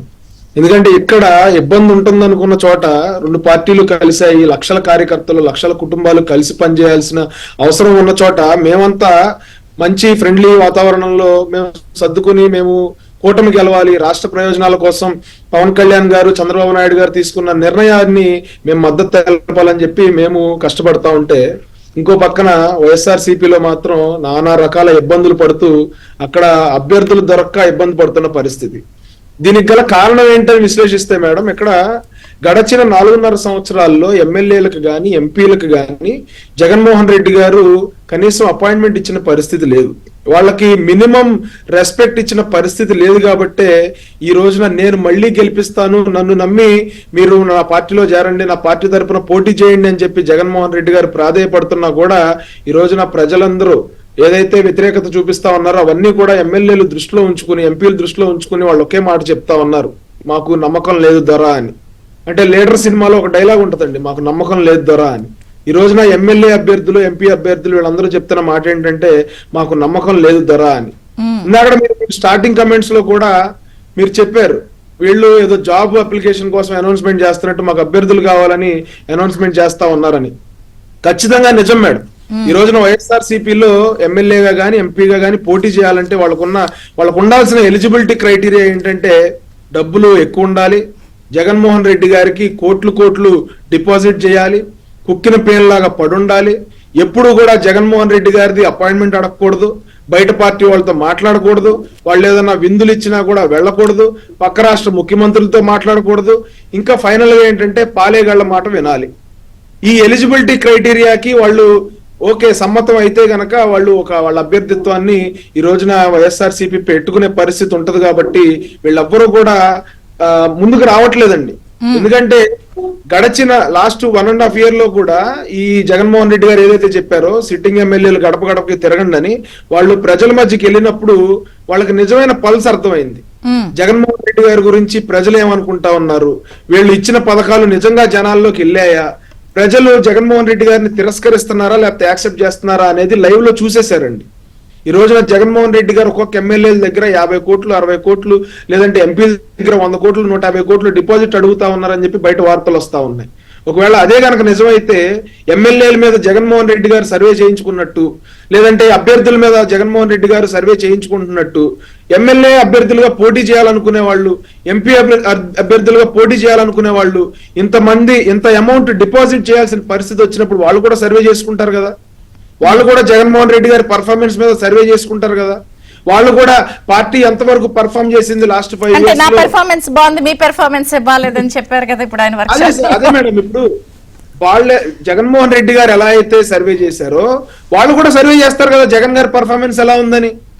పర్ఫార్మెన్స్ ఎలా ఉందని సర్వే చేసినప్పుడు జగన్మోహన్ రెడ్డి గారు పాస్ మార్కులతో కూడా పాస్ అవ్వాలి. పాస్ అవ్వనప్పుడు అంతంత డబ్బులు డిపాజిట్ ఎలా చేస్తారండి? అంతంత నమ్మకం జగన్మోహన్ రెడ్డి గారి మీద ఎలా వస్తుంది? లాస్ట్ 2019 ఎలక్షన్లో మా తండ్రి గారు లేరు, వాళ్ళందరినీ ఆయన చంపారు, మా తాతను చంపారు, మా బాబాయ్ని చంపారు, నన్ను కూడా చంపుతారని చెప్పి సింపతి డ్రామాలాడి ఓటేపించుకున్న జగన్మోహన్ రెడ్డి గారు ఈసారి ప్రజలు నమ్మే పరిస్థితి ఉందా? తండ్రి డాక్టర్ అని చెప్పి కొడుకుతో వైద్యం చేయించుకున్నారు, ఆపరేషన్ సక్సెస్, పేషెంట్ డెడ్. ఈ రోజున మళ్ళీ ఇంకొక ఆపరేషన్ చేస్తాను నేను, ఇంకొక అవకాశం ఇవ్వండి అని చెప్పి జగన్మోహన్ రెడ్డి గారు అడిగినంత మాత్రాన ప్రజలు అంతా వెర్రి వాళ్ళలా కాదండి, ఒకటి ఇప్పుడు ఐపాక్ ఒక సర్వే ఇచ్చింది ఏ ఎమ్మెల్యే క్యాండిడేట్ మీద వ్యతిరేకత ఉంది అని. అంటే ఆ ఎమ్మెల్యే క్యాండిడేట్ మీద వ్యతిరేకత ఉందని మారుస్తున్నామని కదా వారు చెప్పారు. మరి ఆ వ్యతిరేకత ఉన్న ఎమ్మెల్యే క్యాండిడేట్ ని ఎంపీగా పెడితే ఎమ్మెల్యేగా గెలవలేని వాళ్ళు ఎంపీగా గెలుస్తారా? అదేనండి ఇదేం చెప్తాను. లాజిక్? ఎమ్మెల్యేలు ఒక నియోజకవర్గంలో తప్పు చేసినప్పుడు, ఒక నియోజకవర్గంలో అవినీతి చేసినప్పుడు, ఒక నియోజకవర్గంలో దందా చేసినప్పుడు, అసలు ఎందుకు పనికిరాని మంత్రులుగా ముద్రయించుకున్నప్పుడు, ఇది మన అనిల్ కుమార్ గారు గాని, అంబటి రాంబాబు గారు గాని, రోజా గారు గాని, వీళ్ళంతా పనికిమాలిన మంత్రులుగా ముద్రయించుకున్నారు కదా. వాళ్ళని తీసుకెళ్లి వేరే నియోజకవర్గంలో పెట్టినంత మాత్రాన వీళ్ళ ప్రోగ్రెస్ రిపోర్ట్ రివర్స్ అయిపోతుందా? 20 మార్కులు వచ్చిన వాళ్ళకి 80 మార్కులు అయిపోతాయా? లేకపోతే 8 మార్కులు వచ్చిన వాళ్ళకి 80 మార్కులు అవుతాయా? ఈ రోజున జగన్మోహన్ రెడ్డి గారి మీద పూర్తి వ్యతిరేకత ఉంది. దాన్ని ఎమ్మెల్యేల మీద నెట్టేస్తా ఉన్నాడు, కార్యకర్తల మీద నెట్టేస్తా ఉన్నాడు, లేదంటే పక్క పార్టీల మీద ఏదో దుష్ప్రచారం చేసుకుంటూ ఈ రోజున తన తప్పే లేదు, తను శుద్ధపోసనని చెప్పి ఆయన చెప్తా ఉన్నాడు. ఇందాక పెద్దలు కూడా మాట్లాడుతూ తమ్మినేని సీతారాం గారికి ఇంకా సీట్ అనౌన్స్ చేయలేదంటే ఆయనతో ఇంకా పని ఉంది. కొంతమంది ఎమ్మెల్యేలు రాజీనామాలు ఆమోదింప చేయాల్సిన పరిస్థితి ఉంది కాబట్టి, యాక్సెప్ట్ చేయాలి కాబట్టి దానికోసమే ఆయన ఉంచారు తప్ప ఆయన ఏం చేశారండి? నిద్రపోవటం తప్ప, అసెంబ్లీలో నిద్రపోవటం, బెత్తర చూపులు చూడటం, ఎవరన్నా గట్టిగా అధ్యక్ష అని అరిసినప్పుడు ఉలిక్కిపడి లేగటం తప్ప ఆయన ఈ కార్యక్రమాలు చేశారు, లేకపోతే చర్చని అర్థవంతంగా సమర్థవంతంగా సాగేలాగా చేశారనే ఏ ఒక్క ఫీడ్బ్యాక్ అన్న ఆయన మీద ఉందా? కేవలం ఎమ్మెల్యేల రెసిగ్నేషన్, పక్క పార్టీ ఎమ్మెల్యేల రెసిగ్నేషన్ ఏదైతే యాక్సెప్ట్ చేయాలో దానికోసం ఆయన ఒక పీస్ లాగా వాడుకుంటున్నారు తప్ప ఆయన మీద ప్రేమ లేదు. ఈ రోజున ఆయనకి సీట్ లేదని అనౌన్స్ చేస్తే ఆయన రేపు పొద్దున రెసిగ్నేషన్ యాక్సెప్టెన్స్ చేయకపోతే జగన్మోహన్ రెడ్డి గారి పాచికలు పారవు కదా. ఈ రోజున అంబటి రాంబాబు గారికి ఇంకా అనౌన్స్ చేయాలా, రోజా గారికి ఇంకా అనౌన్స్ చేయాలా. వీళ్ళందరూ కూడా ఏంటంటే మౌత్ పీసులు. జగన్మోహన్ రెడ్డి గారు ఏదైతే బూతులు తిట్టాలనుకుంటాడో, జగన్మోహన్ రెడ్డి గారు ఏదైతే విమర్శలు చేయాలనుకుంటా ఉంటాడో, ఈయనేమో శుద్ధపోసలాగా కూర్చుంటాడు, వీళ్ళందరి చేత మాట్లాడిస్తాడు. కాబట్టి ఈ రోజున వాళ్ళకి సీట్ లేదని చెప్పి అనౌన్స్ చేస్తే రేపు పొద్దు నుంచి వాళ్ళు మాట్లాడటం మానేస్తారు. కాబట్టి వాళ్ళందరి మీద కూడా అనౌన్స్ చేయకుండా ఇంకా వాళ్ళని హోల్డ్ లో పెట్టారు. రేపొద్దున రేపో ఎల్లుండో వాళ్ళందరూ కూడా బలి పశువులు అవ్వాల్సిన పరిస్థితే ఉంది రాష్ట్రంలో. సలహాదారులు పెట్టుకున్నాడు, 80 నుంచి 90 మంది సలహాదారులు పెట్టుకుని ఇతను చేసే తప్పులన్నీ కవర్ చేయడానికి వాళ్ళ ఒక షీల్డ్ లాగా పెట్టుకుని వాళ్ళకి కోట్ల రూపాయల డబ్బును దోచిపెడుతున్న పరిస్థితి రోజున రాష్ట్రంలో ఉంది. 680 కోట్ల రూపాయలు కేవలం ఎందుకు పనికిరాని సలహాదారులు. మన ప్లేట్లో మన బిర్యానీ అనే పథకం ఏదైతే పెట్టాడో జగన్మోహన్ రెడ్డి గారు 2019లో, ఆ పథకానికి సంబంధించి వీళ్ళని మేపటం కోసం 680 కోట్ల రూపాయలు ఈ రోజున వాళ్ళకి దోచిపెట్టిన పరిస్థితి. జగన్మోహన్ రెడ్డి గారు ఎవరి సలహాలు తీసుకునే పరిస్థితి లేదు. ఆయనకి ఎవరు సలహాలు ఇచ్చినా వాళ్ళు కాలిపోయే పరిస్థితి. ఈ తొట్టి గ్యాంగ్ సలహాలన్నీ, ఈ చెత్త సలహాలన్నీ జగన్మోహన్ రెడ్డి గారి బుర్రలోంచి వచ్చినాయే మేడం. జగన్మోహన్ రెడ్డి గారి సలహాలే, ఆయన సచ్చు తెలివితేటలే ఇవన్నీ. కాకపోతే మంచి జరిగితేనేమో జగన్మోహన్ రెడ్డి గారికి రావాలి, చెడు జరిగితేనేమో ఎమ్మెల్యేల మీద, ఎమ్మెల్యేల పర్ఫార్మెన్స్ బాగాలేదు, ఈ సలహాదారుల సలహాలు బాగాలేదు అని చెప్పి వాళ్ళ మీదకి వెళ్తాయి. ఈయన సేఫ్ సైడ్ లో ఉంటాడని చెప్పి వీళ్ళందరినీ డబ్బులు ఇచ్చి మేపి 680 కోట్ల రూపాయల ప్రజాధనాన్ని దుర్వినియోగం చేసిన పరిస్థితి ఈ రోజున ఈ రాష్ట్రంలో ఎక్కడా లేదు. లేదు, కేవలం జగన్మోహన్ రెడ్డి గారి ఇలాకాలోని, జగన్మోహన్ రెడ్డి గారి ఈ రాచరిక పాలనలోనే ఉంది. ఈ రోజున కొత్త అభ్యర్థులు తీసుకొస్తా ఉన్నారు మేడం. ఎవరిని తీసుకొస్తా ఉన్నారండి? ఐరన్ లెగ్గులను తీసుకొస్తా ఉన్నారు. డబ్బులు ఎవరు ఎక్కువ ఇస్తారో వాళ్ళని తీసుకొస్తా ఉన్నారు. వ్యాపారవేత్తలను తీసుకొస్తా ఉన్నారు. చలమలశెట్టి సునీల్ గారు అని చెప్పి కాకినాడ ఎంపీగా ఎవరైతే వీళ్ళు అనౌన్స్ చేశారో ఆయన దండయాత్ర చేస్తున్నాడు. ఎప్పటి నుంచి? 2009 నుంచి దండయాత్ర చేస్తున్నాడు. 2009లో ప్రజారాజ్యం తరపున ఓడిపోయాడు, 2014లో వైఎస్ఆర్సీపీ తరపున ఓడిపోయాడు, 2019లో టీడీపీ తరపున ఓడిపోయాడు, మళ్ళీ ఈ రోజున వైఎస్ఆర్సీపీ గూటికి చేరాడు. ఆయన ఎక్కడైతే ఉంటాడో అక్కడ అయితే కాన్ఫిడెంట్ గా ఉన్నారా మీ సానా సతీష్ చేతిలో కూడా ఓడిపోతాడని? అంటే సానా సతీష్ గారికి ఇస్తారో లేదని ఇంకా కన్ఫర్మ్ అవ్వలేదు కదండి. పేరు పడుతుంది కదా. వస్తుంది. ఇవన్నీ వర్కౌట్ అవుతాయా? ప్రజలు ఈ వైఫల్యాలన్నీ మర్చిపోయి క్యాండిడేట్ కొత్తగా వచ్చారని వేసేస్తారా? అంటే ముఖ్యమంత్రి గారి అభిప్రాయం ఏంటంటే అండి చంద్రిక్ గారు, నన్ను చూసి ఓట్లేస్తారా తప్ప వీళ్ళెవరు అనేది అభిప్రాయం ఆయనకి బలంగా ఉంది. వీళ్ళు మాట్లాడకపోవడం, ఇప్పుడు ఈ మధ్య కొత్తగా కొన్ని మాటలు వినపడుతున్నాయండి. కొంతమంది అంతర్గతంగా కొన్ని సమావేశాల్లో వాళ్ళు మాట్లాడుకున్న విషయాలు ఏంటంటే, ఈ 151 మంది శాసనసభ్యుల్లో రమారమి 80 మందికి సంబంధించి ఈ వాలంటరీ వ్యవస్థ ఈయనకి ఎట్లా ఉపయోగపడుతుందని చిన్న ఉదాహరణ కూడా చెప్తాను. వీళ్ళ బంధువులు వీళ్ళు పోటీ చేసే నాటికి వీళ్ళ ఆస్తుల వివరాలన్నీ మొత్తం సేకరించి పెట్టి ఆయనకు అందజేయడం కూడా జరిగింది. ఎంతెంత సంపాదించారు వీళ్ళు, ఏ విధంగా ఏ బంధువుల దగ్గర ఎలా ఆస్తులు కొన్నారు, ఎవరెవరి పేరు మీద ఆస్తులు కొన్నారు. ఇప్పుడు వాళ్ళందరూ కొంతమంది పారిపోవడానికి, ఎదురు తిరగడానికి, ఈ జరుగుతున్న తలకాయ ఉంచుకొని వేరే సాటకెళ్ళి పోటీ చేయడానికి కారణం ఏందయ్యా అంటే, ఇదిగో మీ చిట్టా నా దగ్గర ఉంది, మీరు ఇంత సంపాదించారు, ముందు ఇంత తీసుకొచ్చి ఇక్కడ పెట్టండి, తర్వాత మీరు అక్కడ పోటీ చేయండి అని చెప్పని వాళ్ళని బలవంతంగా పంపిస్తున్నారు. మనస్ఫూర్తిగా అయితే వాళ్ళు ఎవరు వెళ్తలా. వాళ్ళు సంపాదించుకున్న ధనం గురించి, వివరాల గురించి వాళ్ళందరికీ తెలుసు కాబట్టి ఈ రోజు పరిస్థితి. ఇప్పుడు రాష్ట్రానికి సంబంధించినంత వరకు 2 విషయాలు ప్రజలు చర్చించుకుంటున్నారండి. ఏంటి? రాష్ట్రానికి తిరిగి మళ్ళీ గాడిలో పడాలి అంటే చంద్రబాబు నాయుడు గారు ఈ రాష్ట్రానికి ముఖ్యమంత్రి కావడం అవసరం. జగన్మోహన్ రెడ్డి గారు తనకు సంబంధించినటువంటి అన్నిటి విషయాల్లో కూడా ఆయన ఒడ్డున పడాలన్నా కూడా, న్యాయస్థానాలకు వెళ్ళి ఆయన హాజరు కాకుండా ఉండాలన్నా కూడా, అతని సంపాదన అలాగే కొనసాగాలన్నా కూడా ఆయనకి ముఖ్యమంత్రి పదవి అవసరం. కాబట్టి ఈరోజు ప్రజలు చర్చించుకుంటున్నారు, ఎవరు ఈ రాష్ట్రానికి ముఖ్యమంత్రి అయితే ఉపయోగం, ఎవరు అంటే ఈ కూటమి, వీళ్ళ కూటమి ముఖ్యమంత్రి అయితే రాష్ట్రానికి ఏం జరిగింది. ఇప్పుడు ప్రజలు కూడా ఒక చాలా విపులంగా ఆలోచించుకుంటున్నారు, ఒక నిర్ణయానికి వచ్చారు. ఏందంటే 2014లో చేసిన తప్పు ఇప్పుడు చేయకూడదు అనుకుంటున్నారు వాళ్ళు. 2014లో వాళ్ళు చేసిన తప్పు ఏందయ్యా అంటే, జగన్మోహన్ రెడ్డి గారి విషయాలన్నీ తెలిసిన తర్వాత కూడా 67 స్థానాలు ఇచ్చి బలంగా నిలబెట్టాం ఆయన్ని. కాబట్టే 2019లో మళ్ళీ ఆయన రావడానికి అవకాశం కలిగి బలమైన ప్రతిపక్షాన్ని పెట్టారు, బలమైన ప్రతిపక్షాలు పెట్టారు. కాబట్టి ఈ రోజు గౌరవప్రదమైన స్థానాలు అంటే ప్రతిపక్ష హోదా కూడా రాకుండా చేస్తే తప్ప ఈ ఆంధ్ర రాష్ట్రానికి విముక్తి లేదనే ఒక గట్టి నిర్ణయానికి వాళ్ళు వచ్చారండి. రైట్. కూన రవికుమార్ గారు, ఒకటి అంటే నేను వైసీపీ వాళ్ళ వైఫల్యాలు ఇవన్నీ మాట్లాడుతున్నాం కదా, ఇప్పుడు మీది కూడా ఒకసారి అడుగుతాను. టీడీపీ జనసేన అలయన్స్ 90 జాబితాతో ఒక తొలి జాబితా ఇచ్చేందుకు రెడీ అవుతుంది. అయితే ఇక్కడ వరకు కూడా గమనిస్తే అధికార పార్టీ ఎన్ని చిచ్చులు పెట్టాలన్నా, ఎన్ని ప్రయత్నాలు చేసినా చాలా సాఫీగా వచ్చింది ఇక్కడ వరకు మీ జర్నీ. ఇంకా ఎలక్షన్స్ కి 3 నెలలు ఉంది, మళ్ళీ ఎంతకైనా తెగించే అవకాశం ఉందన్నది ఒక చర్చ నేపథ్యంలో రేపు జాబితాలు మీరు కూడా విడుదల చేశాక ఇప్పుడున్న స్మూత్నెస్ తో అంతే స్మూత్ గా వెళ్ళేందుకు అంత రెడీగా ఉన్నారా? ఉంటుంది మేడం. ఎందుకనంటే నేను ఇందాకే చెప్పాను, నేను కార్యకర్త దగ్గర నుంచి నాయకుడి వరకు మా అందరి లక్ష్యం జగన్మోహన్ రెడ్డిని ఈ రాష్ట్రం నుంచి తరిమేయాలి, వైసీపీ విముక్త ఆంధ్రప్రదేశ్ రాష్ట్రంగా తయారు చేయాలి. ఎందుకనంటే వైసీపీ అంటే దోపిడీ, రాష్ట్రాన్ని హోల్సేల్ గా దోపిడీ చేసి అరాచకాలను సృష్టించి, తర్వాత ఈరోజు ప్రజలందరూ కోరుకుంటుందమ్మా, ఇందాక అంకమరావు గారు ఎందుకు ప్రజల నిర్ణయానికి వచ్చారనంటే స్వేచ్ఛ కోరుకుంటున్నారు. ఈరోజు స్వేచ్ఛ లేదు. 1947కు ముందు ఈ దేశంలో బ్రిటిష్ వాళ్ళు పరిపాలించలేదా? వాళ్ళు పోర్టులు నిర్మించలేదా? రోడ్లు నిర్మించలేదా? రైలు వంతెనలు కట్టలేదా? రైలు వేయలేదా? ఇన్ఫ్రాస్ట్రక్చర్ డెవలప్మెంట్ చేయలేదా? ఆ రోజు అభివృద్ధి చేయలేదా? ఎందుకు మనం అందరం కూడా స్వాతంత్ర పోరాటం చేశాం? దేనికోసం చేశాం? ఆ రోజు అప్పుడు ఉన్నటువంటి పెద్దలందరూ కూడా, ఈ దేశంలో ఉన్నటువంటి భారతదేశంలో ఉన్నటువంటి పౌరులందరూ కూడా బ్రిటిష్ వాళ్ళు ఎంత పనులు చేసినా, జగన్మోహన్ రెడ్డి లాగే ఎంత దోచుకున్నా వాళ్ళు సహించలేనటువంటిది, భరించలేనటువంటిది ఏదైతే బ్రిటిష్ వాళ్ళు మన అణగదొక్కారో, స్వేచ్ఛ లేకుండా చేశారో, మాట్లాడే స్వేచ్ఛ లేదు, బట్ట కట్టుకునే స్వేచ్ఛ లేదు, తిండి తినే స్వేచ్ఛ లేదు, నీకు ప్రశ్నించే స్వేచ్ఛ లేదు, సరదాగా నవ్వుకునే స్వేచ్ఛ లేదు, కనీసం నీ కార్యక్రమాలను నువ్వు చేసుకునే స్వేచ్ఛ లేదనేటువంటి పరిస్థితులు కల్పించిన బ్రిటిష్ వారిని ఈ భారతదేశం నుంచి తరిమి కొట్టాలని 200 సంవత్సరాలు పోరాటం చేశాం. ఈ రోజు ఈ ఆంధ్రప్రదేశ్ రాష్ట్రంలో కూడా జగన్మోహన్ రెడ్డి మరొక బ్రిటిష్ వాళ్ళ పరిపాలన కన్నా అంతకన్నా ఎక్కువగానే చేశాడు. ఈ రోజు ఈ రాష్ట్రాన్ని, ఆ రోజు బ్రిటిష్ వాళ్ళు ఎలాగైతే దేశాన్ని దోచుకున్నారో, జగన్మోహన్ రెడ్డి హోల్సేల్ గా రాష్ట్రాన్ని దోచుకున్నారు.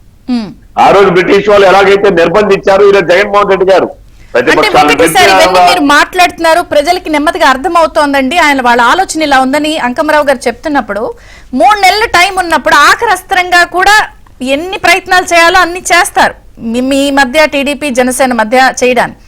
వన్స్ జాబితా వచ్చిన తర్వాత కూడా స్మూత్నెస్ ను పాడు చేసే ప్రయత్నాలు ఉంటాయి. లేదండి, ఇక్కడ ఇంకోటి కూడా జరుగుతుంది. ఇక్కడ మీరు గమనించాల్సింది ఏంటంటమ్మా, లక్ష్యం ఒకటి అయినప్పుడు ఆ లక్ష్యాన్ని చేరుకోవడానికి ఇవేవి కూడా అర్థం. ఓకే, మా అందరి అభిప్రాయం కూడా, జనసేన తెలుగుదేశం నాయకులు కార్యకర్తల అభిప్రాయం కూడా 100% జగన్మోహన్ రెడ్డిని ఈ రాష్ట్రం నుంచి తరిమేయాలి. Okay, right sir, right. Dasari Kiran garu, మీకు కూడా ఇదే ప్రశ్న. మీ నాయకుడు, మీ అధినాయకుడు నన్ను నమ్మండి, వ్యూహం నాకు వదిలిపెట్టండి, ఈసారి విముక్త ఆంధ్రప్రదేశ్ వైసీపీ నుంచి కావాలి, ఎన్ని మీ ఆఖరి కార్యకర్త వరకు వెళ్ళిందా ఈ పొత్తులో?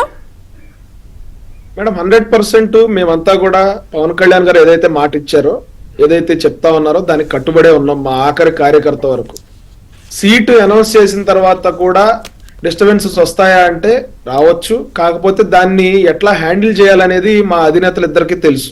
మా పవన్ కళ్యాణ్ అది కూడా కాసు కూర్చుంటారు పెట్టడానికి, అది కూడా మీరు హ్యాండిల్ చేయగలిగే ఇదితో మీరున్నారా?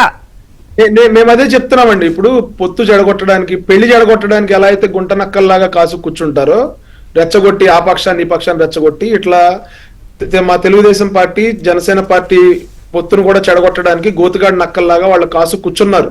We are prepared for everything. వాళ్ళు ఎన్ని డ్రామాలు ఆడినా, ఎన్ని ఒకదంపుడు ఉపన్యాసాలు ఇచ్చినా, మా మీద ఎన్ని ముసలి కన్నీరు గార్చినా వైఎస్ఆర్సీపీ వాళ్ళు దానికి ఎవరు పడరు. జనసేన టీడీపీ కార్యకర్తలు ఎవరు పడే పరిస్థితి లేదు. మొన్న 2 సీట్లు అనౌన్స్ చేశారు చంద్రబాబు నాయుడు గారు, పవన్ కళ్యాణ్ గారు కూడా 2 సీట్లు అనౌన్స్ చేశారు. కానీ ఏ ఒక్క కార్యకర్త, ఏ ఒక్క నాయకుడు కూడా బహిరంగంగా వచ్చి ఇబ్బంది పెట్టిన పరిస్థితి లేదు. ఎందుకంటే ఈ రోజున దాన్ని కూడా ఏమన్నారు, పొత్తే ఇడిపోతుంది, పవన్ కళ్యాణ్ గారు ఢిల్లీ తేల్చుకోవడానికి వెళ్తున్నారని కదా అల్లరి పెట్టారు. ఇప్పుడు రేపు జాబితా వచ్చాక కూడా ఇలాంటి అద్భుతాలు ఉంటాయి. ఇంకా పెళ్లి అవ్వక ముందే పేట్ల మీద చెడగొట్టేయడానికి కూడా ఉంటాయి. ఇంకా ఖచ్చితంగా ఉంటాయండి, ఖచ్చితంగా ఉంటాయి. కానీ ఈ రోజున రాష్ట్ర ప్రయోజనాలు ఇంపార్టెంట్ మాకు. ఏ ఒక్కరికి పదవులు ఇంపార్టెంట్ కాదు. ఏ ఒక్కరికి మా రాజకీయ భవిష్యత్తులు కూడా, మా అభ్యర్థులు ఎవరైతే ఉన్నారో వాళ్ళు కూడా దాన్ని పవన్ కళ్యాణ్ గారు ఏం చెప్పినా, చంద్రబాబు నాయుడు గారు ఏం చెప్పినా దాన్ని తూచా తప్పకుండా పాటించి కూటమి గెలుపే లక్ష్యంగా పనిచేస్తా ఉన్నారు మేడం. ఈ వైఎస్ఆర్సీపీ ట్రాప్ లో పడి, జగన్మోహన్ రెడ్డి గారి ట్రాప్ లో పడి మనం గనక ఏ కొంచెం డీవియేషన్ చేసినా జగన్మోహన్ రెడ్డి అధికారంలోకి వచ్చేస్తాడు. రాష్ట్రం అల్లకల్లోలం అయిపోయే పరిస్థితి ఉంటుంది. మొన్న 2019లో కేవలం రాష్ట్రం పాడైంది. ఈ 2024లో జగన్ రెడ్డి మళ్ళీ వస్తే మనందరి బతుకులు పాడైపోతాయని చెప్పి ఈ రోజున ప్రజలు బలంగా నిర్ణయించుకున్నారు. మేడం. ఒక్కటి ఫైనల్ గా చెప్తాను, ప్రజలు ఎంత బలంగా నిర్ణయించుకున్నారంటే, నేను ప్రజలతో మాట్లాడుతున్నప్పుడు నియోజకవర్గంలో తిరిగి, లాస్ట్ టైం వైఎస్ఆర్సీపీకి కరుడు కట్టిన ఓటర్ ఎవరైతే ఓటేశారో ఈ రోజున అతను ఏ పరిస్థితిలో ఉన్నాడో తెలుసా మేడం? తన కూతురు భవిష్యత్తుని జగన్మోహన్ రెడ్డి పాడు చేశాడని చెప్పి బలంగా అతను నమ్ముతున్నాడు. ఎందుకంటే ఆ పాప టెట్ ఎగ్జామ్ రాసి డిఎస్సి నోటిఫికేషన్ వస్తుందని చెప్పి 4.5 సంవత్సరాలుగా వెయిట్ చేస్తా ఉందంట. ఇతను డిఎస్సి నోటిఫికేషన్, ఇదిగో నోటిఫికేషన్, అదిగో నోటిఫికేషన్, 50,000 పోస్టులు, మెగా డిఎస్సి అని చెప్పి ఆ పాప ఎటు వెళ్లకుండా ఇతను మభ్యపెట్టి మోసం చేసి అలా కూర్చోబెట్టి 5 సంవత్సరాల కెరియర్ పాడైపోయింది నా కూతురికి. ఈసారి నేను జగన్మోహన్ రెడ్డికి ఏం మొహం పెట్టుకుని ఓటేస్తాను, నా కూతురికి నేను జగన్మోహన్ రెడ్డికి ఓటేయమ్మా అంటే నన్ను ఏ విధంగా చూస్తుందని చెప్పి ఆ తండ్రి పడుతున్న ఆవేదన, ఆలోచిస్తారండి వివిధ వర్గ. ఫైనల్ మీ 10 seconds కంక్లూడింగ్ ఏదో చెప్పారు విజయచంద్ర గారు. వీళ్ళు ఇద్దరు మొమ్మాట పడుతున్నారు, కానీ చంద్రబాబు నాయుడు గారు, పవన్ కళ్యాణ్ గారు వ్యూహాలు ప్రజలకు ఇంకా, అంటే చంద్రబాబు నాయుడు గారి గురించి వీళ్ళకి క్షుణ్ణంగా తెలియదు చాలా మందికి కూడా. రేపు ఫిబ్రవరి 27 దాకా ఇలా రాదండి అభ్యర్థులు ఎవరనేది. ఎందుకంటే ఫిబ్రవరి 27 నాడే వైఎస్ఆర్సీపీ పతనానికి మళ్ళీ పునాది పడబోతుంది, ఎట్లా రాజ్యసభ ఎన్నికలు. ఓకే, కాబట్టి అప్పుడు దాకా వీళ్ళెవరు దాన్ని బయటికి తీసుకురారండి. అది వాళ్ళ వ్యూహంలోని భాగంగా వాళ్ళ నాయకులు, కార్యకర్తలు వాళ్ళిద్దరు చెప్పినట్టు ఎవరు కూడా అధినాయకుడు యొక్క నిర్ణయాలని కాదనైతే ముందుకెళ్లరు. అది మాత్రం వాస్తవం. ఒక చిన్న విషయం వీళ్ళకి తెలియదేం కాదు. విశాఖపట్నం గురించి ఇంత ప్రేమలో వస్తున్నాడు కదా ముఖ్యమంత్రి గారు. విశాఖపట్నానికి రైల్వే జోన్ తీసుకురావడానికి కేంద్ర ప్రభుత్వం 53 ఎకరాలు అడిగితే సమకూర్చలేకపోయినటువంటి గొప్ప వ్యక్తి మన జగన్మోహన్ రెడ్డి గారు. ఇవన్నీ ప్రజలకు అర్థమైపోతా ఉంది ఈ రోజు పరిస్థితి అనేది. దేనివల్ల ఇబ్బంది పడిపోతున్నాం, ఉద్యోగాలు ఎందుకు రావట్లేదు, వ్యవస్థలు ఎలా ఎందుకు తయారవుతున్నాయి అని చెప్పని. ఒకటి, వీళ్ళ అభ్యర్థులు ఇప్పుడు వీళ్ళ చేతుల్లో ఉన్నది ఒకే ఒక్క అవకాశం ఏందంటే అభ్యర్థుల గుణగణాలను పరిశీలించుకొని మంచి అభ్యర్థులుగా బలాలు, సర్వేలు అన్ని- బలాలు కూడా అక్కర్లేదండి, బలం జనం ఉన్నారు, ధనం కూడా అక్కర్లేదు వీళ్ళకి. అవును. వాస్తవంగా చెప్తున్నాను, సరైన అభ్యర్థులు, మంచి వాళ్ళు, ప్రజలతో ఉండేవాళ్ళు, ప్రజలను చైతన్యపరిచేవాళ్ళు, ప్రజలతో మమ్మకమై కలిసి వెళ్ళేవాళ్ళు కనుక పని వీళ్ళు చేస్తాం ఎన్నుకోగలిగితే అనేవాళ్ళు. చాలు. రైట్, థ్యాంక్ యూ అంకమరావు గారు. కున్న రవికుమార్ గారు, థ్యాంక్ యూ అండి. దాసరి